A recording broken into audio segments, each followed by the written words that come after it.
గ్రేటర్లో పేదలకు అందని డబుల్ ఇల్లు, కట్టెల మండిలో కాళ్ల వేళ్ల పడ్డ నిరుపేదలు. గాంధీ సంతోష్ నగర్ రేప్ కేసులు ఫేక్, టెక్నికల్ ఎవిడెన్స్ తో పోలీసుల విచారణ.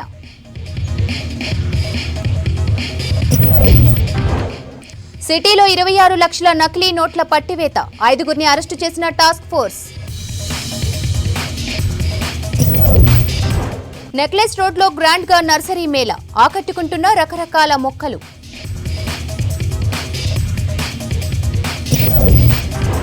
నోరూరిస్తున్న చాక్లెట్ బొకేలు, హ్యాంపర్స్, రాఖీ ఫెస్టివల్ కోసం స్పెషల్ గిఫ్ట్లు.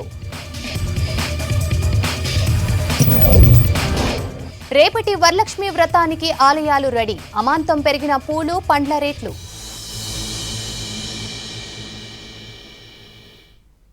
గ్రేటర్లో డబుల్ బెడ్రూమ్ ఇండ్ల పంచాయతీ కొనసాగుతోంది.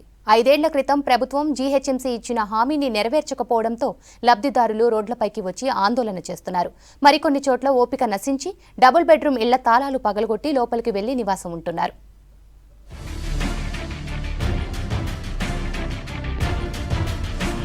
గ్రేటర్ హైదరాబాద్ లో 1,00,000 డబుల్ బెడ్రూమ్ ఇల్లు కట్టి అర్హులైన నిరుపేదలకు అందిస్తామని హామీ ఇచ్చింది ప్రభుత్వం. 2016 జీహెచ్ఎంసీ ఎన్నికలకు ముందు గ్రేటర్ పరిధిలో కొన్ని ప్రాంతాల్లో గుడిసెలను తొలగించి ఇల్లు కట్టిస్తామన్నారు జీహెచ్ఎంసీ అధికారులు. ఒక్క ఏడాదిలో ఇళ్ల నిర్మాణం పూర్తి చేసి అందిస్తామని ప్రభుత్వం హామీ ఇచ్చింది. గుడిసెలు లేక కిరాయి ఇంట్లో ఉన్న అర్హులందరికీ డబుల్ బెడ్రూమ్ ఇంటిని రూపాయి తీసుకోకుండా ఇస్తామని చెప్పి ఏళ్లు గడుస్తున్నాయి. గత 5 ఏళ్లలో గ్రేటర్ హైదరాబాద్ పరిధిలో లబ్ధిదారులకు అందించింది 3,660 ఇళ్లు మాత్రమే. ప్రభుత్వం ప్రకటించిన 1,00,000 ఇళ్లలో ప్రస్తుతం నిర్మాణంలో ఉన్నవి 14,975, చివరి దశలో ఉన్నవి 33,209 ఇళ్లు. నిర్మాణం పూర్తి చేసుకున్నవి 51,346, ఇంకా 470 ఇళ్లకు పునాది కూడా పడలేదు. గ్రేటర్లో 1,00,000 ఇళ్లు కట్టిస్తామని ప్రభుత్వం చెప్పడంతో 7 లక్షల మందికి పైగా పేదలు అప్లై చేసుకున్నారు. ఇప్పటిదాకా 9 చోట్ల 3,660 ఇళ్లను మాత్రమే లబ్ధిదారులకు అందించారు. ప్రతి చోట 30 నుంచి 40 ఇళ్ల దాకా ఖాళీగా ఉన్నాయి. ప్రభుత్వం జీహెచ్ఎంసీ నిర్వాకం చూసి ఇక ఇల్లు రానట్టేనని అనుకున్నారు లబ్ధిదారులు. వాటిల్లో కొన్ని పాడైపోతుండటంతో సహనం నశించిన పేదలు తాళాలు పగలగొట్టి ఇళ్లలోకి వెళ్లి నివసిస్తున్నారు. బోనాల తెల్లారి ఎంఆర్ ఆఫీస్ 10:30కి మా ఇక్కడ కట్టెల మండికి వచ్చి 10 మెంబర్స్కి ఇల్లు చూపించినారు. మీకు అలాట్మెంట్ అవుతుందని మాకు భయం వేసి గొల్లాలు తీసి ఇక్కడ ఉన్నాము. 10 డేస్ ఇవాళకి 13 డేస్ మేము ఇక్కడ స్టే చేస్తున్నాం సార్. ఎవరు వచ్చి రెస్పాన్స్ ఇవ్వలే. ఇవాళ సామాన్ అంతా బయటేస్తే మేము ఎక్కడ ఉండాలి సార్ చెప్పండి. మా ఇల్లు మాకు ఇస్తే అయిపోతుంది కదా, ఇస్తామని ఆమె ఇచ్చి ఇప్పుడు ఇవ్వమని అంటున్నారు. ఒకళ్ళు చెప్తున్నారు కొంతమంది ఎవరో 10 మెంబర్స్కి ఆయన అలర్ట్ చేసినారు, డబ్బులు తీసుకున్నారు అని. మాకు డబ్బులు అడిగిండు, మేము ఇవ్వలేం సార్, మేము గరీబ్ వాళ్ళము, మేము ఆయనకి ఇవ్వలేకపోతున్నాం సార్. మాది ఇది ప్రాబ్లం. మాకు మాత్రం ఇల్లు కావాలి సార్, లేకుంటే ఇక్కడే చచ్చిపోతాం. వీళ్ళు బయట ఇలా ఫ్రెండ్ ఉంటాడు ఇక్కడ చెడవ పైన, ఆయన త్రూ ఈయన త్రూ ఇద్దరు డీల్ చేసారు. పర్ పర్సన్ 3 lakhs, ఒక్క ఇంటికి 3 లక్షలు ఇవ్వమని ఈయన ఆయనతోని జబ్బిపించిండు. మరో సార్ క్లోజ్ ఫ్రెండ్ ఆయన పేరు రవి ఆయన పేరు, ఈ సార్ పేరు రామకృష్ణ సార్. ఈ సార్ ఆయన క్లోజ్ ఫ్రెండ్స్. ఈయన ఆయనతో చెప్పిపించిండు 3 lakhs ఇవ్వమని చెప్పి. దళితులకే అని చెప్పారు. కేసీఆర్ ఎక్కడో దళితులకు ఇక్కడ ఉన్న మా ఇల్లు తీసుకొని మాకెందుకు ఇవ్వట్లేదు? కేసీఆర్ నిద్రపోతున్నాడా? కళ్ళు తెరవట్లేదా? చూడట్లేదా? మేము దళితులం కాదా? మేము కనిపించట్లేదా? 10 lakhs అక్కడ ఇస్తున్నాడు ఫ్రీగా, మాకు ఇవ్వమని చెప్పండి. మా ఇల్లు మాకు ఇవ్వమని చెప్పండి. గవర్నమెంట్ కి అప్పుడు అర్థం కావట్లేదా? మా ప్రాణాలు పోయినా పర్లేదు, ఇక్కడనే మా శవాలను తీసుకొని పోమనండి. ఇదేం గవర్నమెంట్? తెలంగాణ తెలంగాణ అన్నాడు. ఇదేం తెలంగాణ? ఎక్కడ తెలంగాణ? ఎవరికి వచ్చింది తెలంగాణ? వాళ్ళకే తెలంగాణ వచ్చింది, మాకేం రాలేదు. మమ్మల్ని చాలా అన్యాయం చేస్తున్నారు. నాంపల్లిలోని కట్టెల మండిలో గుడిసెలను కూల్చి ఇల్లు నిర్మిస్తామని 129 కుటుంబాలకు హామీ ఇచ్చారు అధికారులు. 4 ఏళ్లు అయ్యాక ఇళ్ల నిర్మాణం పూర్తి చేసి 13 మందికి మాత్రమే ఇచ్చారు. మిగతా వాళ్లకు ఇల్లు ఇవ్వకపోవడంతో కలెక్టర్ ఆఫీస్, తహసీల్దార్ ఆఫీసులు, సీఎం ఆఫీస్కు అనేక ఫిర్యాదులు చేశారు లబ్ధిదారులు. వాళ్లు పట్టించుకోకపోవడంతో వారం క్రితం ఇళ్ల తాళాలు పగలగొట్టి వాటిల్లో నివసిస్తున్నారు. దీంతో తహసీల్దార్ పోలీసులను తీసుకొచ్చి ఖాళీ చేయించేందుకు ప్రయత్నించారు. అక్కడి మహిళలు, పేదలు ఎదురు తిరగడంతో ఉద్రిక్త వాతావరణం ఏర్పడింది. తమకు న్యాయం చేయాలని, ఇల్లు ఇవ్వాలంటూ తహసీల్దార్ కాళ్ల మీద పడి బోరున విలపించారు లబ్ధిదారులు. తహసీల్దార్ మాత్రం కట్టెల మండిలో లబ్ధిదారులను ఎవరినీ గుర్తించలేదంటున్నారు. 128 డబుల్ బెడ్రూమ్ హౌసెస్ ఇక్కడ కట్టెల మండిలో శాంక్షన్ అయినాయి. కానీ కేవలం ఎస్సీ చేసి 103 ఇళ్ళు మాత్రమే కేటాయించినారు. మిగతా 25 ఇళ్ళు ఏంటంటే కన్స్ట్రక్షన్ అయినాక మీకు ఇస్తామని అప్పట్లో ఉన్న హేమలత గారు మాకు లిఖితపూర్వకంగా హామీ ఇవ్వడం జరిగింది. అదేవిధంగా మేము ఇదే తహసీల్దార్ గారికి గత మార్చిలో దరఖాస్తు పెట్టుకున్నాము. ఆయన ఎటువంటి స్పందన ఇవ్వలేదు. ఆర్డీఓ గారికి పెట్టుకున్నాం. లాస్ట్లో ముఖ్యమంత్రి గారికి కూడా మేము దరఖాస్తు చేసుకున్నాము. అయినా కానీ కూడా మాకు ఎక్కడ న్యాయం జరగదు. మేమంతా దళితులం. మళ్ళీ ఈరోజు ప్రభుత్వం దళిత బంధు అంటుంది, మళ్ళీ ఎన్నెన్నో కార్యక్రమాలు దళితుల గురించి ఎంతో చేస్తున్నది. కానీ మళ్ళీ ఇంతమంది అందరం మేము దళితులమే. మేము ఉన్న స్థానిక 25 మందికి మాకు ఇల్లు కేటాయించి ఆల్రెడీ మాకు నంబర్లు కూడా ఇచ్చినారు. కలెక్టర్ గారి ఆదేశాల మేరకు అర్హులైన అందరికీ కూడా ఇచ్చేసామండి. వాళ్ళు అర్హులా కాదనేది కాదు. గతంలో ఇది ఇన్స్టిట్యూట్ కాలనీ, ఇక్కడ నుంచి వాళ్ళ గుడిసెల్ని వాళ్ళ స్థలాన్ని తీసుకున్న వాళ్ళను ఒక ఫైనల్ లిస్టు 2016లో అప్పటి తహసీల్దారు ఆర్డీఓ ఫైనలైజ్ చేశారు. ఆ లిస్టు ప్రకారమే కలెక్టర్ గారు ఆదేశానుసారం మేము అలాట్ చేశాం.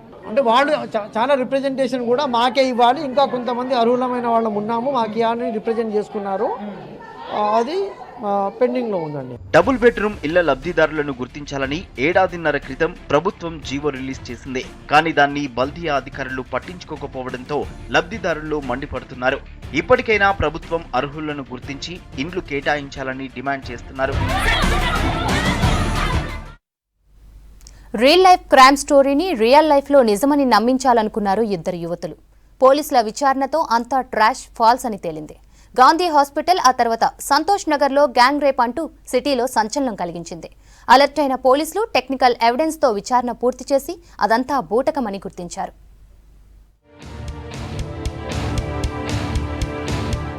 గత 2-3 రోజులుగా హైదరాబాద్లో 2 కేసులు హాట్ టాపిక్ గా మారాయి. ఒకటి గాంధీ దవాఖానాలో అత్యాచారం జరిగిందని, మరొకటి సంతోష్ నగర్లో యువతిపై గ్యాంగ్ రేప్. వీటిల్లో ఏ ఒక్కటి నిజం లేదని తేల్చారు పోలీసులు. సినిమాల్లో లాగా రియల్ లైఫ్లో పోలీసులను నమ్మించే ప్రయత్నం చేసి వాళ్ళ టైం వేస్ట్ చేశారు. గాంధీలో అక్కా చెల్లెళ్ల కేసులో ఆ ఇద్దరు కళ్ళుకు బానిసలవ్వడమే కారణమని పోలీసులు తేల్చారు. కళ్ళు తాగడానికి అవకాశం లేక పిచ్చి పిచ్చిగా వ్యవహరించి తప్పుడు ఫిర్యాదు చేసినట్టు చెప్పారు పోలీసులు.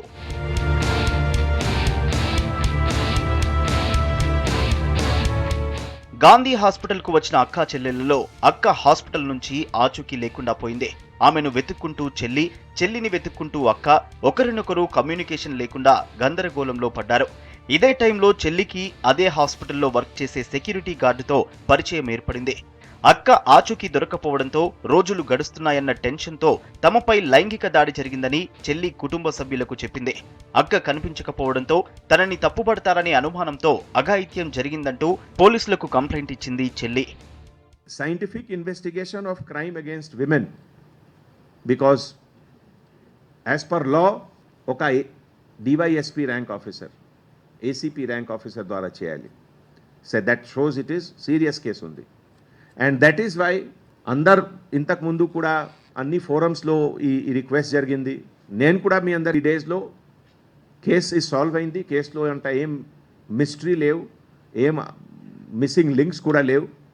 ఓన్లీ థింగ్ దట్ 2 కేసులను ఛాలెంజ్ గా తీసుకున్న సిటీ పోలీసులు భిన్న కోణాల్లో దర్యాప్తు చేశారు. గాంధీలో వందల గంటల సీసీ ఫుటేజ్ ను పరిశీలించారు. చెల్లి చేసిన ఆరోపణలో నిజం లేదని సైంటిఫిక్ ఎవిడెన్స్, ఫోరెన్సిక్ ఎంక్వైరీతో గుర్తించారు. గాంధీలో రేప్ జరగలేదనే నిర్ధారణకు వచ్చినట్లు పోలీసులు చెప్పారు. కళ్ళుకు అడిక్ట్ అయి మతిస్థిమితం కోల్పోయిన ఇద్దరు పోలీసులను టెన్షన్ పెట్టినట్టు తేలింది.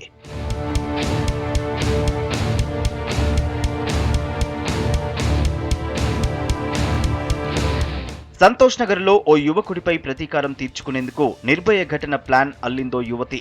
ఇంటి నుంచి 3 ఆటోలు మారుస్తూ తనకు తెలిసిన ఏరియాలోనే తిరిగింది. ఆటోలో తీసుకెళ్లిన యువకులు ఓ పాడుబడ్డ బస్సులో రేప్ చేశారని చెప్పింది. బస్సులో నుంచి చెట్ల పొదల్లోకి నెట్టేశారంటూ పోలీసులకు ఫిర్యాదు చేసింది. క్లూస్ టీం, డాక్టర్స్ టీంతో విచారణ పూర్తి చేసిన పోలీసులు చివరికి యువతి కక్ష సాధింపు కోసమే గ్యాంగ్ రేప్ కథ అల్లినట్టు తేల్చారు. ఆ యువకుడు తనతో పెళ్లికి ఒప్పుకోకపోవడంతోనే కేసులో ఇరికించే ప్రయత్నం చేసిందని పోలీసులు చెప్పారు. జన ఆశీర్వాద్ యాత్రలో భాగంగా సూర్యాపేటలో జరుగుతున్న కార్యక్రమంలో state BJP chief Bandi Sanjay మాట్లాడుతున్నారు. లైవ్ చూద్దాం. మొత్తం తెలంగాణ రాష్ట్ర వ్యాప్తంగా ఏమిటే ఈ జన సమాజం నేను తన్ని తెలంగాణ రాష్ట్రం నుంచి బయటికి తరిమేసిన పరిస్థితి తెలంగాణ రాష్ట్రంలో వస్తున్న విషయాన్ని గుర్తుంచుకోవాలి. కరీంనగర్ లో రైతు బంధు ప్రారంభించిందట, ఆయనకు సెంటిమెంట్ జిల్లానట. మరి రైతు బంధు కరీంనగర్ లో ప్రారంభిస్తే అందరి అకౌంట్ లో డబ్బులు వేస్తున్న కేసీఆర్ మన దళిత బంధు హుజాబాద్ ప్రారంభిస్తే తెలంగాణ రాష్ట్ర వ్యాప్తంగా ఉన్న దళితుల అకౌంట్లోకి 10 లక్షల రూపాయలు ఎందుకు పంపలేవో ఒక్కసారి రాష్ట్ర ముఖ్యమంత్రి స్పష్టం చేయాలి. దళితులకు 3 ఎకరాలను మోసం చేసిండు. దళితులు ముఖ్యమంత్రి చేస్తాను మోసం చేసిండు. తలననుకుంటా, కాలనుకుంటా, మూకుననుకుంటా, మూతి ననుకుంటా అన్న రాష్ట్ర ముఖ్యమంత్రి దళితులను అవమానపరిచిండు. లేరా దళితుల తెలంగాణ రాష్ట్రంలో ముఖ్యమంత్రి స్థాయిన వ్యక్తులు ఎవరు లేరా? ఒక్కసారి దళిత సమాజం గుండె మీద చేయవేసుకుని ఆత్మవిమర్శించుకోవాలి. కనీసం ఉప ముఖ్యమంత్రి ఉన్న దళితులు కూడా అవినీతి పేరుతోని తొలగించిన విషయాన్ని ఒక్కసారి దళిత సమాజం గుర్తుంచుకోవాలి. మన హైదరాబాద్ నడిబొడ్డున 125 అడుగుల అంబేద్కర్ విగ్రహాన్ని ప్రతిష్ఠించిన ముఖ్యమంత్రి ఇలా ఆయన నివసించడానికి 100 రూముల గడిలను నిర్మించుకొని అంబేద్కర్ గారి విగ్రహాన్ని కనీసం ప్రతిష్ఠించకుండా అంబేద్కర్ ను అవమానపరిచిన వ్యక్తి రాష్ట్ర ముఖ్యమంత్రి. దేశంలో ఏ రాష్ట్ర ముఖ్యమంత్రి కూడా బాబాసాహెబ్ అంబేద్కర్ గారి జయంతి, బాబాసాహెబ్ అంబేద్కర్ గారి వర్ధనికి దేశంలో ఏ ముఖ్యమంత్రి బయటికి రాకుండా లేడు. కానీ తెలంగాణ రాష్ట్ర ముఖ్యమంత్రి 7 సంవత్సరాల్లో ఒక్కసారి కూడా బాబాసాహెబ్ అంబేద్కర్ గారి జయంతికి నివాళి రాడు. బాబాసాహెబ్ అంబేద్కర్ వర్ధంతికి బయలుదేరు. ఆ మహనీయ చరిత్రను రాబోయే తరానికి అందించాలని చెప్పి కనీసం నోటి ద్వారా ఒక్క ముక్క కూడా చెప్పని దుర్మార్గుడు, దళిత ద్రోహి ఈ రాష్ట్ర ముఖ్యమంత్రి విజయాన్ని ఒక్కసారి దళిత సమాజం గుర్తుంచుకోవాల్సిన అవసరం ఉంది. నిరుద్యోగ ఉద్యోగాలు ఇస్తున్నాడు, నిరుద్యోగ బుద్ధి ఇస్తున్నాడు, ఒక్కొక్కరి అకౌంట్ లో 3,000 రూపాయలు ఇస్తాడు. ఒక్కొక్క నిరుద్యోగి ఎలా ఈ రాష్ట్ర ముఖ్యమంత్రి 1,00,000 రూపాయలు బాగున్నాడు. చెప్పాలా రాష్ట్ర ముఖ్యమంత్రి, నువ్వు దళిత బంధువులు ఏ విధంగా అమలు చేస్తావు? ఈ తెలంగాణ రాష్ట్రంలో గతంలో 1వ తారీఖు వస్తే ఉద్యోగుల అకౌంట్ లో జీతాలు జమయ్యేవి. ఈ రోజు తెలంగాణ పరిస్థితి ఏంటి కదా?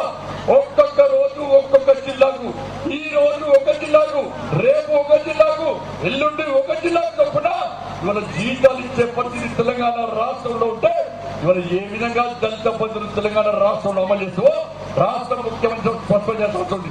కాబట్టి అందుకే ఈ తెలంగాణ రాష్ట్రంలో టీఆర్ఎస్ పార్టీ యొక్క అవినీతికి వ్యతిరేకంగా, ఈ రాక్షస పాలకు వ్యతిరేకంగా, ఈ గడిల పాలకు వ్యతిరేకంగా, ఈ మూర్ఖత్వ పాలకు వ్యతిరేకంగా, ఈ కుటుంబ పాలకు వ్యతిరేకంగా భారతీయ జనతా పార్టీ మళ్ళీ దశ ఉద్యమాన్ని ప్రారంభిస్తున్నది. అందుకే సోదరులారా ఒక్కసారి ఆలోచించండి. ఆ తల్లి ఘోషిస్తున్నది, ఆ తల్లి ఆత్మనాథం పెడుతున్నది. రండి భారతీయ జనతా పార్టీ కార్యకర్తలారా, నన్ను ఈ మూర్ఖుడి చేతిలో బందీ అయి ఉన్నా నన్ను బంధ విముక్తులను చేయాలి. భారత్ మాతాకి జై అంటూ, జై శ్రీరామ్ అంటూ, జై తెలంగాణ అంటూ గర్జిస్తూ గాలిస్తూ రండి ప్రతి బంధం పెట్టండి, నన్ను బంధ విముక్తులను చేయండి భారతీయ జనతా పార్టీ కార్యకర్తలని చెప్పి ఆ తల్లి ఘోషిస్తున్నది. అందుకే భారతీయ జనతా పార్టీ కార్యకర్తలారా ఉద్యమించండి. ఎవరికి భయపడాల్సిందని భారతీయ జనతా పార్టీ కార్యకర్తలు నమ్మిన సిద్ధాంతం కోసం పనిచేస్తారు. ఈ నమ్మిన సిద్ధాంతం కోసమే అనేక మంది కార్యకర్తలు ఎలా నక్సలైట్ల చేతిలో, ఉగ్రవాదుల చేతిలో ప్రాణాలు కోల్పోయిన విషయాన్ని గుర్తుంచుకొని బాడీలో పున్నట్టు దిగినా కూడా, బాడీలో పున్నట్టు దిగినా కూడా, తప్పుతారని తెలిసినా కూడా, కష్టమని తెలిసినా కూడా ఏ భారతీయ జనతా పార్టీ కార్యకర్త పారిపోలే.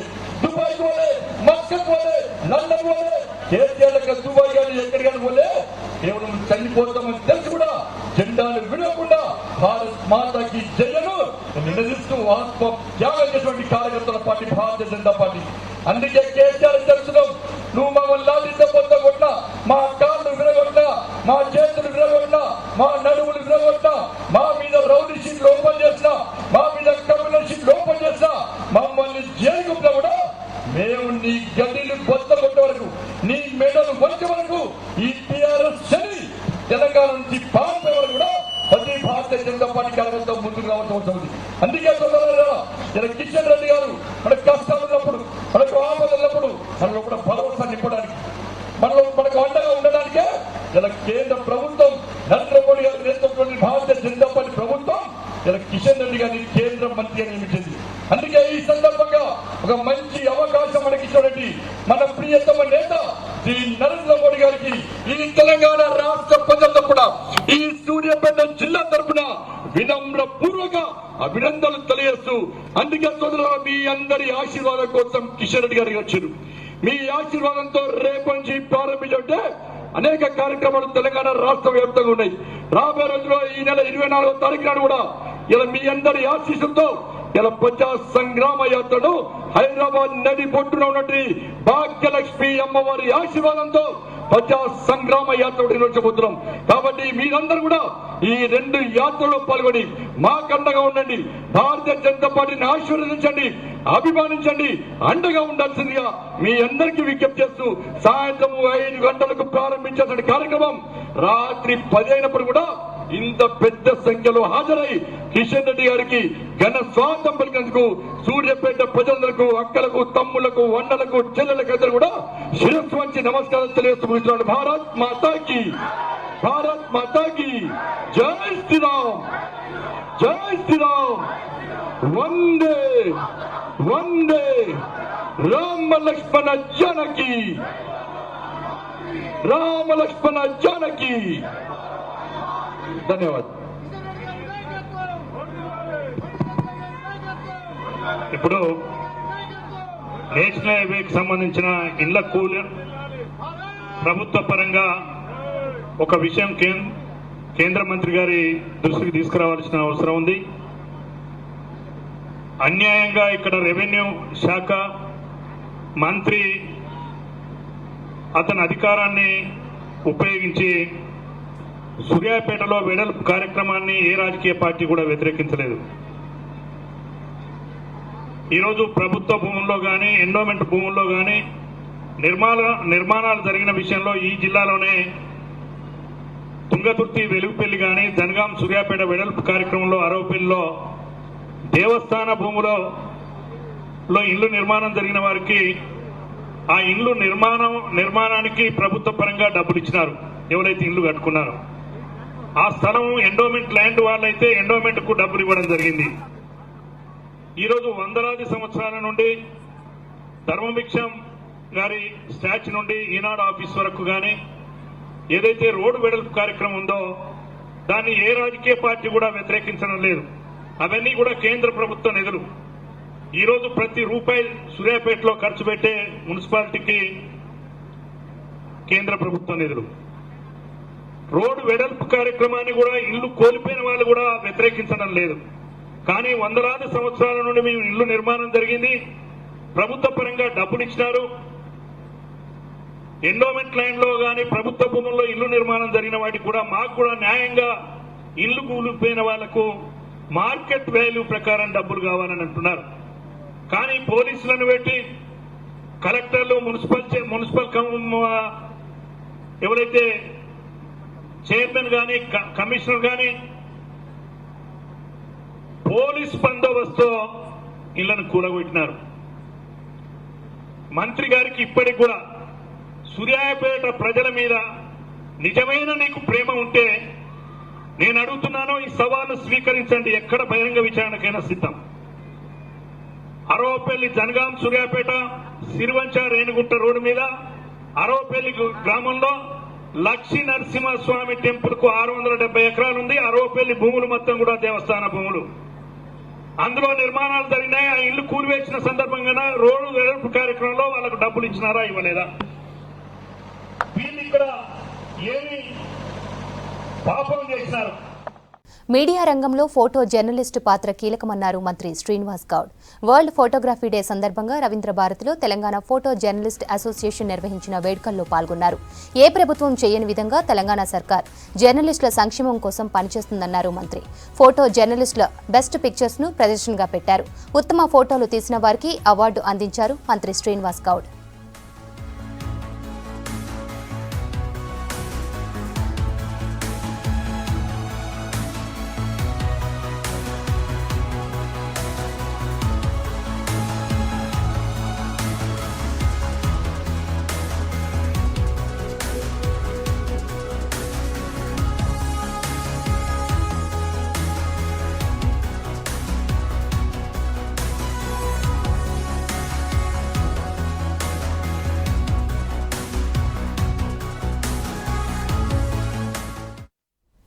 2016 ఫిబ్రవరి నుంచి ప్రభుత్వం వెబ్సైట్లో జీవోలు పెట్టడం లేదన్నారు బీజేపీ నేత పేరాల శేఖర్రావు.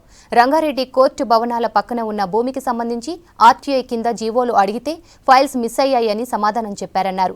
భూ కేటాయింపులు, ఇరిగేషన్కు సంబంధించిన జీవోలను ప్రభుత్వం బయటపెట్టడం లేదన్నారు. 2 లక్షల కోట్లు విలువ చేసే జీవోలను ప్రభుత్వం దాచిపెట్టిందని ఆరోపించారు పేరాల శేఖర్రావు. 1 లక్ష కోట్ల ఇరిగేషన్ ప్రాజెక్టులకు సంబంధించినటువంటి జీవోస్ కూడా ప్రభుత్వం ఇంతవరకు బయటపెట్టలే. సుమారు 2 లక్షల కోట్ల విలువ కలిగినటువంటి జీవోలను ఇప్పటి వరకు రహస్యంగా ప్రభుత్వం దాచిపెట్టింది. ఆ రంగారెడ్డి డిస్ట్రిక్ట్ కోర్టు భవనాల పక్కకే ఒక 2 ఎకరాల ప్లేస్ ఉంది. దక్కన్ క్రానికల్ హోల్డింగ్స్ లిమిటెడ్కు ఈ యొక్క 2 ఎకరాల స్థలాన్ని దాదాపు ఒక 20-25 కోట్ల మధ్యలో ధరకు రాజశేఖర్ రెడ్డి ప్రభుత్వం ఉన్నప్పుడు జీవోఎంఎస్ నెంబర్ 206/2009 దీంట్లో ఈ యొక్క జీవో ద్వారా రాష్ట్ర ప్రభుత్వం ఈ పేపర్ కోసం, ఆ డైలీ పేపర్ సంబంధించిన ట్రస్ట్ కోసము ప్రభుత్వం 7,000 రూపాయల చదరపు గజం చొప్పున కేటాయించింది. దాని యొక్క మార్కెట్ విలువ ఇప్పుడు దాదాపు 2 లక్షలు ఉంటుంది. కనీసం ఒక 500 కోట్ల విలువ అయినటువంటి ల్యాండ్ అది. డైలీ పేపర్ ట్రస్ట్ కేటాయించినటువంటి ప్లేస్లో ఈరోజు టిఎన్ఆర్ కన్స్ట్రక్షన్స్ పేరు మీద దాదాపు ఒక 5,000 కోట్ల విలువైనటువంటి ఒక కన్స్ట్రక్షన్ కమర్షియల్ కమ్ రెసిడెన్షియల్ కాంప్లెక్స్ను కట్టడం అక్కడ ప్రారంభం చేసిండ్రు. ఇప్పుడు 7,000 రూపాయల కోసం నువ్వు ఒక పేపర్ కోసం, వ్యవహారాల కోసం ల్యాండ్ ఇచ్చి నువ్వు జీవో జారీ చేసి నువ్వు కమర్షియల్ కాంప్లెక్స్ ఎట్లా కడతారు అక్కడ టిఎన్ఆర్ కన్స్ట్రక్షన్? ఇది మేము ప్రశ్నించినాం. నేను ఆర్టీఏలో వేసిన ఫైల్స్ మిస్సింగ్ అని సమాధానం వస్తుంది. ఏ రకమైనటువంటి ఇన్ఫర్మేషన్ మాకు ఇస్తలేరు. 2 రాష్ట్ర ప్రభుత్వాలు విడిపోయినప్పుడు ఫైల్ పోయినాయట, ఫైల్ మిస్సింగ్ అని చెప్పి మాకు సమాధానం ఇస్తున్నారు ఆర్టీఏలో. జన ఆశీర్వాద యాత్రలో భాగంగా సూర్యాపేటలో జరుగుతున్న కార్యక్రమంలో కేంద్ర మంత్రి కిషన్ రెడ్డి మాట్లాడుతున్నారు. లైవ్ చూద్దాం. విధిగా మాస్క్ ధరించాల్సిందిగా మీ అందరినీ కోరుతా ఉన్నాను. ఈరోజు నేను ఇక్కడ రావడానికి కూడా కారణము మన సంకినేని గారు చెప్పారు, చాలా వివరంగా చెప్పారు. ఎక్కడైనా కొత్త మంత్రులు వచ్చినప్పుడు, మంత్రులుగా కొత్త బాధ్యతలు ఇచ్చినప్పుడు శాసనసభలో కానీ పార్లమెంటులో కానీ ప్రధానమంత్రి కానీ ముఖ్యమంత్రులు కానీ ఆ రాష్ట్ర ప్రజలకు ఉద్దేశించి ముఖ్యమంత్రి గారు పరిచయం చేస్తారు. ప్రధానమంత్రి గారు దేశ ప్రజలను ఉద్దేశించి మరి వాళ్ళు ప్రచారం చేస్తారు. కానీ దురదృష్టవశాత్తు మరి ప్రధానమంత్రి గారు పార్లమెంటులో కొత్త బాధ్యతలు చేపట్టినటువంటి మా కేంద్ర మంత్రులను పరిచయం చేయడానికి పార్లమెంటులో ప్రయత్నం చేస్తే కొన్ని కాంగ్రెస్ పార్టీ, కొన్ని ప్రతిపక్ష పార్టీలు పార్లమెంటులో మమ్మల్ని పరిచయం చేయకుండా ప్రధానమంత్రి గారిని అడ్డుకోవడం జరిగింది. ఎందుకంటే నరేంద్ర మోడీ గారు ఈ ప్రచారం, ఈ యొక్క మంత్రులను పరిచయం చేసినట్లయితే కాంగ్రెస్ పార్టీ యొక్క నిజ స్వరూపం బయటపడుతుందనే ఉద్దేశంతో పరిచయం చేయకుండా అడ్డుకున్నారు. నరేంద్ర మోడీ గారు చెప్పారు, మీరు పార్లమెంటులో పరిచయం చేయకపోతే మా మంత్రులు ప్రజల దగ్గరికి వెళ్ళి ప్రజల యొక్క ఆశీస్సులు పొందుతారు, జన ఆశీర్వాద యాత్ర పేరుతో దేశమంతా తిరుగుతారని చెప్పి కరోనా తగ్గేంత వరకు కూడా ఇన్ని రోజులు రాయడం. ఇప్పుడు కొత్త కరోనా తగ్గుముత్తి పట్టింది కాబట్టి ఒకటి కరోనా మీద జాగ్రత్త తీసుకోవాలని ప్రజలను చైతన్యం చేసేటువంటి కార్యక్రమం. ఒకటి కొత్త మంత్రులుగా నరేంద్ర మోడీ గారి నాయకత్వంలో దేశ సేవ చేయడానికి ముందుకొచ్చినటువంటి కొత్త మంత్రులందరూ కూడా జనాశీర్వాద యాత్ర చేపట్టి ప్రజల ఆశీస్సులు పొందాలని ఈరోజు కార్యక్రమాన్ని చేపట్టడం జరిగింది. ఎందుకంటే ఈ యొక్క ఇంత ప్రాధాన్యత ఉన్నదో మీరు అందరూ అర్థం చేసుకోవాల్సినటువంటి అవసరం ఉంది.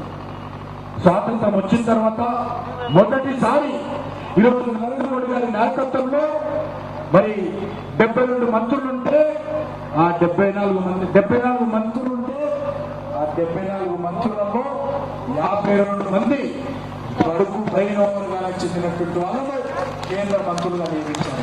ఎక్కడ కూడా లేదు.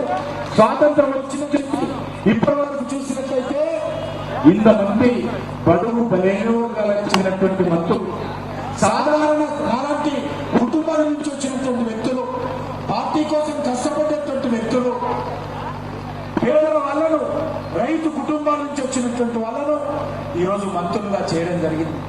ఈరోజు 74 మంత్రులలో సుమారు 60 మంది రైతు కుటుంబాల నుంచి వచ్చినటువంటి వాళ్ళు ఈరోజు రైతులు కేంద్ర మంత్రులుగా బాధ్యతలు చేపట్టారని మనం చేస్తా ఉన్నాము. 27 మంది బీసీ మంత్రులు ఈరోజు కేంద్రంలో బాధ్యతలు చేపట్టారు. అదేవిధంగా 12 మంది షెడ్యూల్ క్లాస్ వర్గానికి చెందినటువంటి మంత్రులుగా బాధ్యతలు చేపట్టారు. అదేవిధంగా 8 మంది షెడ్యూల్ క్లాస్ చెందినటువంటి వాళ్ళు మంత్రులుగా చేపట్టారు. అదేవిధంగా 5 మంది మైనార్టీ వర్గానికి చెందినటువంటి వాళ్ళు మంత్రులుగా ఈరోజు కేంద్రంలో ఉన్నారు. అదేవిధంగా 12 మంది మహిళా మంత్రులు ఈరోజు కేంద్ర మంత్రివర్గంలో ఉన్నారు. ఈ రకంగా పలువురు బలైన వర్గాలు, రైతులు, దళితులు, షెడ్యూల్ క్లాస్ సంబంధించినటువంటి వాళ్ళు, షెడ్యూల్ క్లాస్ సంబంధించినటువంటి వాళ్ళు మంత్రులుగా నరేంద్ర మోడీ గారి ప్రభుత్వం నియమించడం జరిగింది. మీకందరికీ తెలుసు, భారతీయ జనతా పార్టీ ఈరోజు ప్రపంచంలోనే అతిపెద్ద పార్టీ అవతరించింది. సుమారు 12 కోట్ల మంది సభ్యులు కలిగినటువంటి ఏకైక పార్టీ ప్రపంచంలో ఏదైనా ఉంది అంటే అది భారతీయ జనతా పార్టీ మాత్రమే. అంతేకాదు ఈరోజు భారతీయ జనతా పార్టీ మరి ఈ రకంగా అనేక వర్గాలకు సంబంధించినటువంటి అనేక రాష్ట్రాల్లో ఈరోజు ముఖ్యమంత్రిగా ఉన్నటువంటి పార్టీ, అనేక రాష్ట్రాల్లో ఈరోజు పరిపాలన చేస్తున్నటువంటి పార్టీ భారతీయ జనతా పార్టీ. కాబట్టి మీ అందరినీ కోరుతా ఉన్నాను, అలాంటి పార్టీకి నేతృత్వం వహిస్తున్నటువంటి ప్రధానమంత్రి నరేంద్ర మోడీ గారు గత 7 సంవత్సరాలుగా దేశ ప్రధానమంత్రిగా అనేక రకాల అభివృద్ధి కార్యక్రమాలు చేపట్టారు, అనేక సంక్షేమ కార్యక్రమాలు చేపట్టారు. మీకు అందరికీ తెలుసు. ఈరోజు నేను ఇంతకుముందే చెప్పాను కరోనా మహమ్మారి గురించి. మన కరోనా వచ్చినప్పుడు మన దేశంలో ఒక మాస్క్ కూడా లేదు, ఒక పీపీ కిట్ కూడా లేదు, ఒక వెంటిలేటర్ లేదు. అదేవిధంగా ఆక్సిజన్ మరి కాన్సన్ట్రేటర్స్ లేవు, ఆక్సిజన్ కొరత ఉంది, ఇంజక్షన్స్ లేవు, అంపటెలిసన్ ఇంజక్షన్స్ మందులు లేవు. ఈ రకంగా దేశమంతా కూడా చాలా క్లిష్ట పరిస్థితులు ఉన్నప్పుడు ఇది ఏ రకమైనటువంటి రోగము, దీనికి ఏ మందు వేయాలా, ఈ ఏ రకంగా పరిస్థితి తీసుకుంటుందో ప్రపంచంలో ఎవరికి తెలియదు. కొత్తగా వచ్చినటువంటి కరోనా మహమ్మారిని ఎదుర్కోవడం కోసం ఏ రకమైనటువంటి కార్యాచరణ ప్రపంచం ముందు లేకుండింది. కానీ నరేంద్ర మోడీ గారు అందరికంటే ముందు తేరుకొని ఈరోజు, ఎందుకంటే మన దేశ జనాభా ఎక్కువ ఉంది, ఈ దేశంలో కరోనా వచ్చినట్లయితే కోట్ల మంది చనిపోతారని ఈరోజు ప్రపంచమంతా కోడై కూస్తే నరేంద్ర మోడీ గారు ఆత్మవిశ్వాసంతో ప్రజలను చైతన్యం చేసి ఈరోజు దేశ ప్రజలను రక్షించేటువంటి కార్యక్రమంలో తక్కువ నష్టంతో దేశ ప్రజలకు మేలు చేయాలనే దృక్పథంతో అనేక రకాల కార్యక్రమాలు తీసుకున్నారు. ఈరోజు నేను చెప్పినటువంటి ఇవన్నీ కూడా ఈరోజు మన దేశంలో మనం ఉత్పత్తి చేసుకుంటున్నాం. మొదటిసారిగా 75 సంవత్సరాల తర్వాత మనం మాస్కులు తయారు చేసుకుంటున్నాం సొంతంగా. మేక్ ఇన్ ఇండియా కింద మేడ్ ఇన్ ఇండియా మాస్కులు తయారు చేసుకుంటున్నాం, వెంటిలేటర్స్ తయారు చేసుకుంటున్నాం. మేక్ ఇన్ ఇండియా కింద మేడ్ ఇన్ ఇండియా వెంటిలేటర్స్ మనం తయారు చేసుకుంటున్నాం, ఆక్సిజన్ ఉత్పత్తి చేసుకుంటున్నాం. అదేవిధంగా మరి ఆక్సిజన్ కాన్సన్ట్రేటర్స్ తయారు చేసుకుంటున్నాం, ఇంజక్షన్స్ తయారు చేసుకుంటున్నాం. అన్నింటికంటే మించి వ్యాక్సిన్ కూడా మనమే తయారు చేసుకుంటున్నాం. గతంలో అనేక రకాల వ్యాక్సిన్లు వచ్చాయి, పోలియో వ్యాక్సిన్ కానీ, మలేరియా వ్యాక్సిన్ కానీ. ఈ వ్యాక్సిన్లు వచ్చినప్పుడు మన దేశానికి వెంటనే దొరకల. ఇతర దేశాల్లో పరిశోధన చేసి వ్యాక్సిన్ కనుగొంటే ముందు ఆ దేశాల్లో ఉత్పత్తి చేసుకొని ఆ దేశ ప్రజలందరూ కూడా వ్యాక్సినేషన్ తర్వాత పూర్తిగా చివరి వ్యక్తి వరకు కూడా పూర్తి అయిపోయిన తర్వాత 5-10 సంవత్సరాల తర్వాత మన దేశానికి వ్యాక్సిన్ వచ్చేది. ఈ గతంలో వచ్చినటువంటి అన్ని వ్యాక్సిన్లు కూడా ఆ రకంగానే జరిగాయి. కానీ ఈరోజు మనము ఇతర దేశాల కంటే ముందే మనమే పరిశోధన చేసి అమెరికాలో తయారు చేస్తారనో, బ్రిటన్ లో తయారు చేస్తారనో, జర్మనీ వాళ్ళు తయారు చేస్తారనో, జపాన్ వాళ్ళు తయారు చేస్తారనో ఎదురు చూడకుండా మన దేశంలోనే మేక్ ఇన్ ఇండియా కింద made in India Narendra Modi గారి నాయకత్వంలో మనమే తయారు చేసుకొని ఈరోజు 56 కోట్ల మందికి వ్యాక్సిన్ అందజేసినటువంటి ఘనత నరేంద్ర మోడీ గారికి దక్కుతుంది. 56 కోట్ల మందికి ఈ వ్యాక్సిన్ ఈరోజు పూర్తి స్థాయిలో ప్రజలకు అందుబాటులో ఉండే విధంగా దేశంలో ఉన్నటువంటి చివరి వ్యక్తి వరకు 130 కోట్ల మంది కూడా వ్యాక్సిన్ ఉచితంగా అందించేటువంటి కార్యక్రమం నరేంద్ర మోడీ గారి ప్రభుత్వం చేపట్టింది. వ్యాక్సిన్ అందరికీ అందుబాటులో ఉండేటువంటి కార్యక్రమం నరేంద్ర మోడీ గారి ప్రభుత్వం చేపట్టింది. కాబట్టి మీ అందరిని కోరుతా ఉన్నాను, వ్యాక్సిన్ అందరికి వచ్చేంత వరకు కూడా అందరూ కరోనాకు సంబంధించినటువంటి జాగ్రత్తలు తీసుకోవాల్సిందిగా కోరుతా ఉన్నాను. మీకు అందరికీ తెలుసు, ఈరోజు ఈ కరోనా సందర్భంగా నరేంద్ర మోడీ గారి ప్రభుత్వము ఈ దేశంలో ఉన్నటువంటి 80 కోట్ల మందికి 5 కేజీల చొప్పున ఉచిత బియ్యాన్ని కూడా ప్రతి నెలకు ఈ దేశ ప్రజలకు అందిస్తా ఉన్నారు. అంతకు ముందు కూడా మరి 3 రూపాయల కేజీ చొప్పున నరేంద్ర మోడీ గారు అన్ని రాష్ట్రాలకు బియ్యం పంపిణీ చేస్తా ఉన్నారు. ఆ బియ్యంలో మరి 3 రూపాయల చొప్పున అంటే ఒక కేజీ బియ్యం వెనక మరి 37 రూపాయలు నరేంద్ర మోడీ గారి ప్రభుత్వము కేంద్ర ప్రభుత్వం సబ్సిడీ ఇస్తే ఆ 3 రూపాయలకు హైదరాబాద్ కు బియ్యం వస్తే ఆ 3 రూపాయల బియ్యాన్ని కేసీఆర్ గారు 2 రూపాయలు చెల్లించి 1 రూపాయి లబ్ధిదారుల దగ్గర వసూలు చేస్తా ఉన్నాం. అంటే 1 కేజీ వెనుక నరేంద్ర మోడీ గారు కేంద్ర ప్రభుత్వం బీజేపీ ప్రభుత్వం 37 రూపాయలు చెల్లిస్తే రాష్ట్ర ప్రభుత్వం 2 రూపాయలు మాత్రమే ఇస్తున్నది. కానీ చెప్పుకునేది ఫోటో వేసుకునేది కేసీఆర్ అని చెప్పి సందర్భంగా మనం చేస్తాను.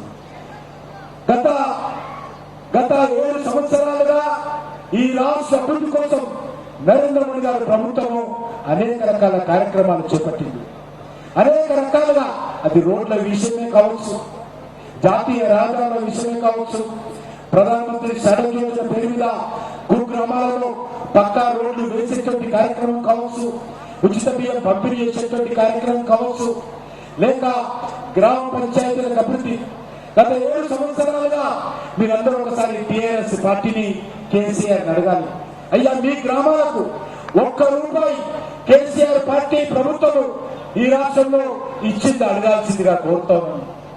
కానీ 7 సంవత్సరాలుగా నరేంద్ర మోడీ గారి ప్రభుత్వము ప్రతి గ్రామానికి గ్రామ జనాభా ఆధారంగా అన్ని గ్రామాలకు కూడా గ్రామ పంచాయతీ అకౌంట్ లో మరి పక్కాగా డబ్బులు పంపించేది కేంద్ర ప్రభుత్వం నరేంద్ర మోడీ గారు తప్ప 1 రూపాయి కూడా గ్రామ పంచాయతీల్లో ఇంటర్నల్ రోడ్స్ కానీ, గ్రామ పంచాయతీలో వీధి లైట్లకు కానీ, గ్రామ పంచాయతీ కార్యాలయంలో కరెంటు బిల్లు కానీ ఏది కూడా ఇది జరుగుతుందంటే నరేంద్ర మోడీ గారు ఇచ్చినటువంటి డబ్బే తప్ప కేసీఆర్ గారు 1 రూపాయి ఇవ్వలేదు.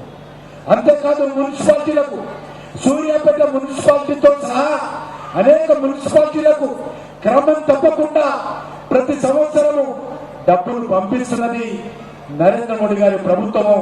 ఈ సందర్భంగా మనం చేస్తా ఉన్నాము. కేసీఆర్ ఎన్నికలు జరిగినప్పుడు ఎక్కడ ఎన్నికలు జరుగుతాయో అక్కడ వెళ్లి హామీలు ఇస్తారు. ఎన్నికలు అయిపోయిన తర్వాత హామీలను పట్టించుకోరు. కానీ ఈరోజు నరేంద్ర మోడీ గారి నాయకత్వంలో పక్కాగా గ్రామీణ ప్రాంతాల్లో ఉన్నటువంటి పేద ప్రజలకు ఉపాధి కల్పించడం కోసం మనరేగా ద్వారా లక్షల కోట్ల రూపాయలు పేద ప్రజలకు ఉపాధి కల్పించేటువంటి మహాత్మా గాంధీ గ్రామీణ ఉపాధి హామీ పథకం మనరేగా ద్వారా గ్రామాలకు నిధులిస్తున్నటువంటి విషయాన్ని కూడా ఈ సందర్భంగా మనం చేస్తా ఉన్నాను.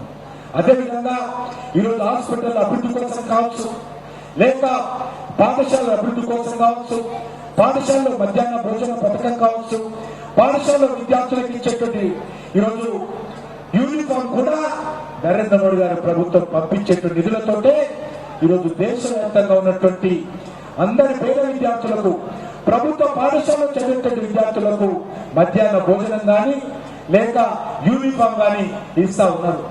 అంతేకాకుండా ఈరోజు మరి మనకందరికీ తెలుసు, ఆశా వర్కర్స్ కావచ్చు, లేక హాస్పిటల్ నిర్వహణ కావచ్చు, లేక ఈరోజు వెల్నెస్ సెంటర్స్, బస్తీ దవాఖానాల పేరు మీద ఈరోజు అయితే రాష్ట్ర ప్రభుత్వం పెడుతుందో అవన్నీ కూడా వెల్నెస్ సెంటర్స్ ద్వారా ఇస్తున్నటువంటి కార్యక్రమం.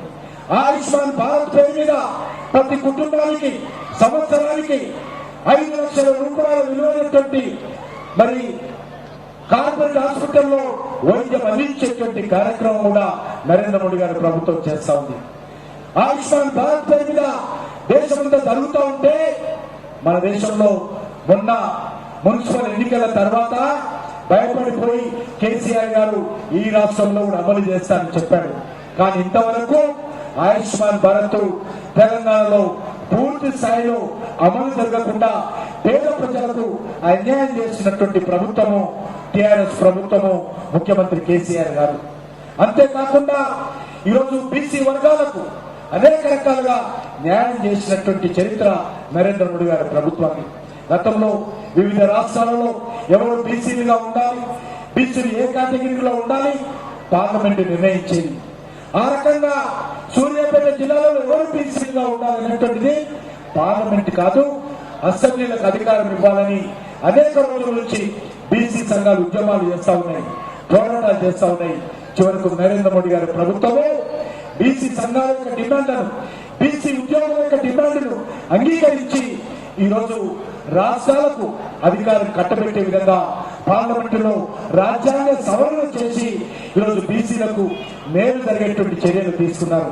అంతేకాకుండా బీసీ కమిషన్ కు చట్టబద్ధత లేకుంటే, రాజ్యాంగబద్ధమైనటువంటి హక్కులు లేకుంటే ఈరోజు బీసీ కమిషన్ కూడా నేషనల్ బీసీ కమిషన్ కు రాజ్యాంగబద్ధమైనటువంటి చట్టబద్ధత కల్పించేటువంటి చర్యలు కూడా నరేంద్ర మోడీ గారి ప్రభుత్వం చేపట్టింది.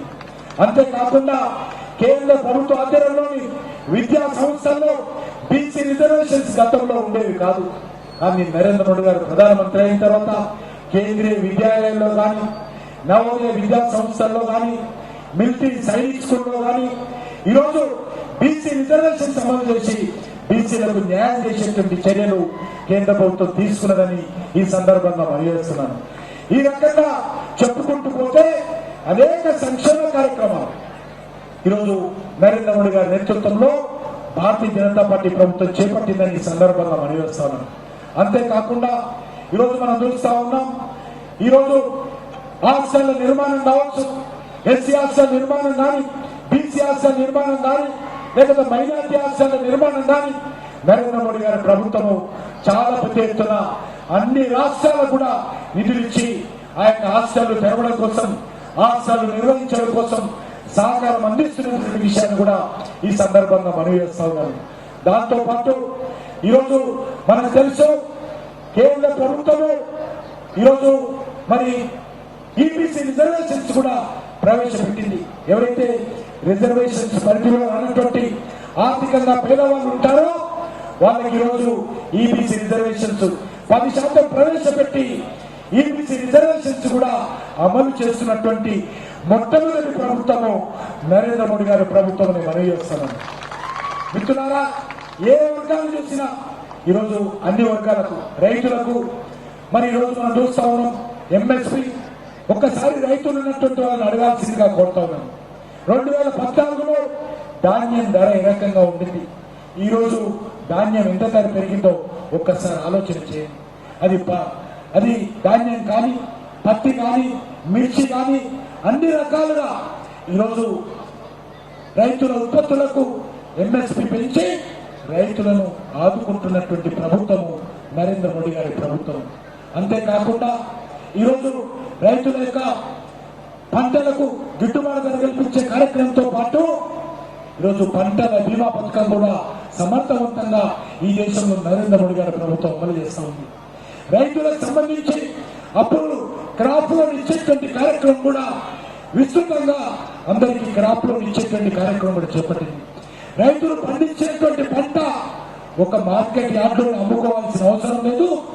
రైతులు మార్కెట్ యార్డులో అమ్ముకోవచ్చు, లేకపోతే విజయవాడలో కానీ, బెంగళూరులో కానీ, మద్రాసులో కానీ, బాంబేలో కానీ ఎక్కడ ధర ఎక్కుంటే అక్కడ రైతు సంఘాలకు సంబంధించినటువంటి ఎఫ్పిఓలు ఏర్పాటు చేసుకొని ఈరోజు రైతులు అమ్ముకునే విధంగా చర్య తీసుకుందని చెప్పి కూడా ఈ సందర్భంగా తెలియజేస్తా ఉన్నాను. రైతులకు సంబంధించి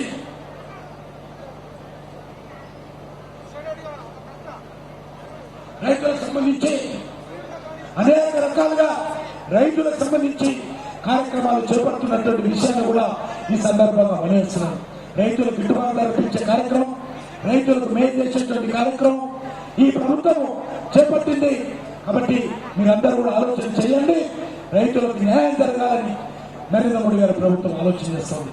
మిత్రులారా, నరేంద్ర మోడీ గారి ప్రభుత్వము ఒక సంక్షేమ కార్యక్రమాలు కాదు, దేశ రక్షణ విషయంలో గతంలో మనకు తుపాకులు కావాలన్నా, బుల్లెట్ ప్రూఫ్ జాకెట్లు కావాలన్నా ఇతర దేశాల వైపు చూసేవాళ్ళం.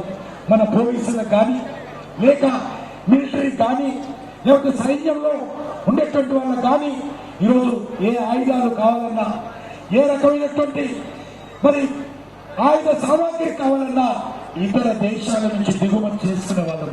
కానీ నరేంద్ర మోడీ గారు ప్రధానమంత్రి అయిన తర్వాత మేక్ ఇన్ ఇండియా కింద ఈరోజు దేశ రక్షణ కావాల్సినటువంటి అన్ని వస్తువులు కూడా ఈరోజు దేశీయంగా మేక్ ఇన్ ఇండియా కింద మేడ్ ఇన్ ఇండియా తుపాకులు కావచ్చు, made in India bullet proof జాకెట్లు కావచ్చు ఈరోజు తయారు చేసుకుంటున్నాం.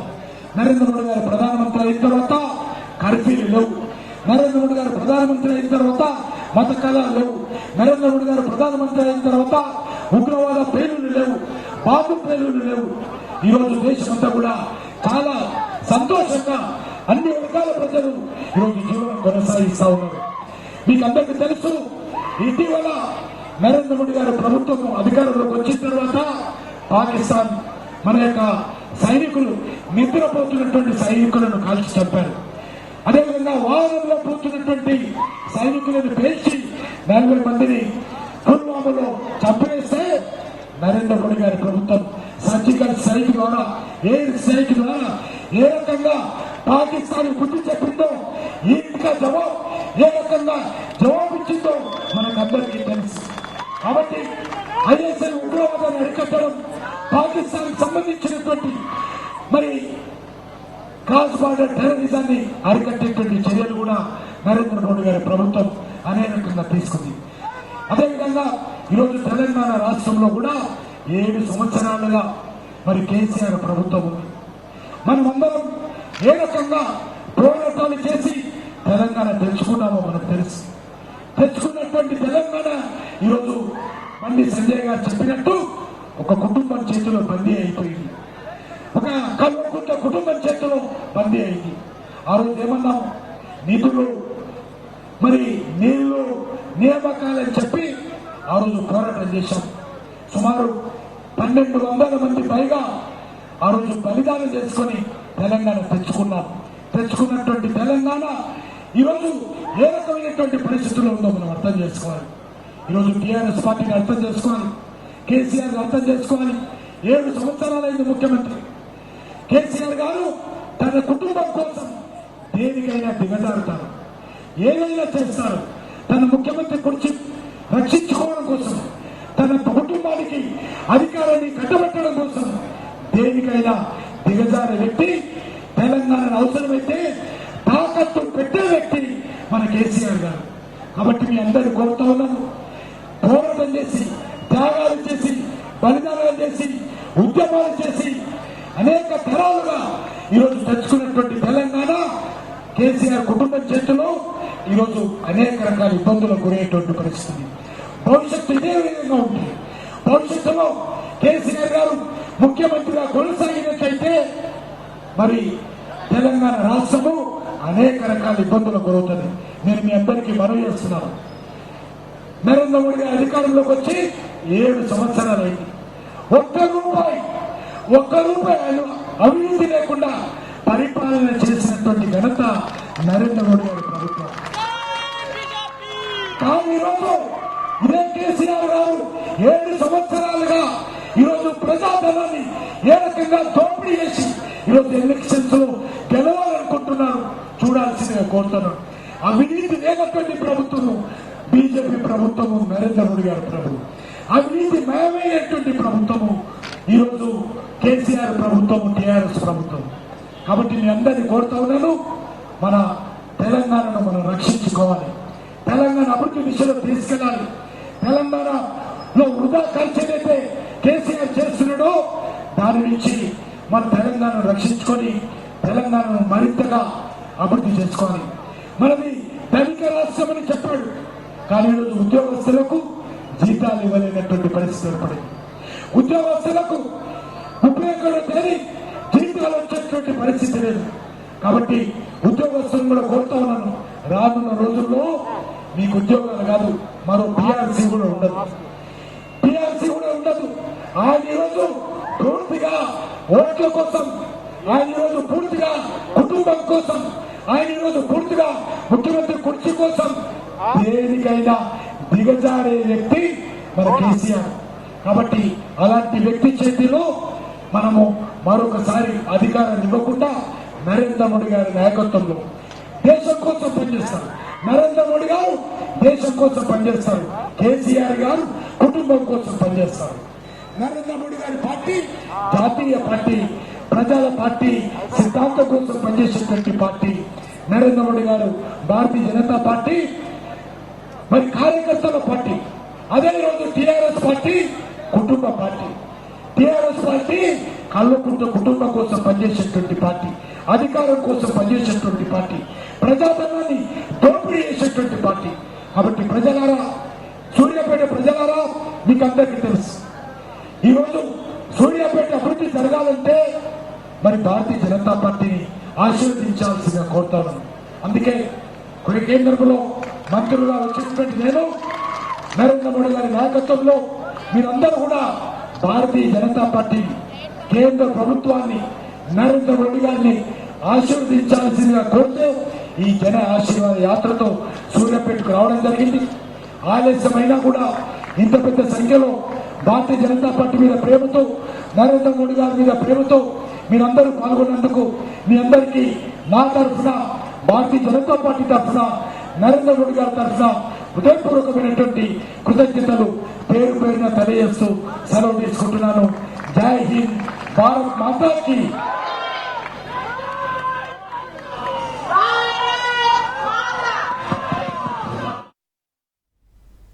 Three season sale offer lucky draw celebrations నిర్వహించింది పై ఇంటర్నేషనల్ ఎలక్ట్రానిక్స్ సంస్థ.